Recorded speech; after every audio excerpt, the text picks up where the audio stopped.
कुठे चालली? हा, रिझल्ट लागला, रिझल्ट लागला, रिझल्ट लागल्यावर जायचं तिकडे जा. घरात बसून काय करू म्हणजे? हे घे चपात्या कर, चपात्या कर. काय करू, बरीच काम आहेत. आज मी तुला पीठ कसं मळायचं शिकवणार आहे. का म्हणजे? हा, रिझल्ट मध्ये नापास झाली तर लग्न लावून देईल तुझा, लग्न लावून देईल. मग लग्न झाल्यावर तुला तिकडे जाऊन करायला लागतील ना कामा. चल शिकवते. काय ग, हा आज देवाला दिवा लावत होतीस ना? पेपरामध्ये काय दिवे लावलेस बघूया आपण आता. एक दिवस देवाला दिवा लावून देऊ काय प्रसन्न नाही होणार आहे? देवा मला पास कर आणि देवाने केलं असं नसतं बेटा. सगळ्यांचं नको सांगू मला. सगळ्यांनी भूक खाल्ल्यावर तू खाशील, सगळे विहिरीत उडी मारशील, तू मारशील का?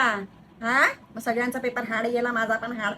हे सगळं मला नको सांगू. हार्ड तिला बोलले कम्प्युटर क्लास लाव. हा, एवढे महिने घरामध्ये बसून आहे ना, डान्स क्लास लाव म्हणते.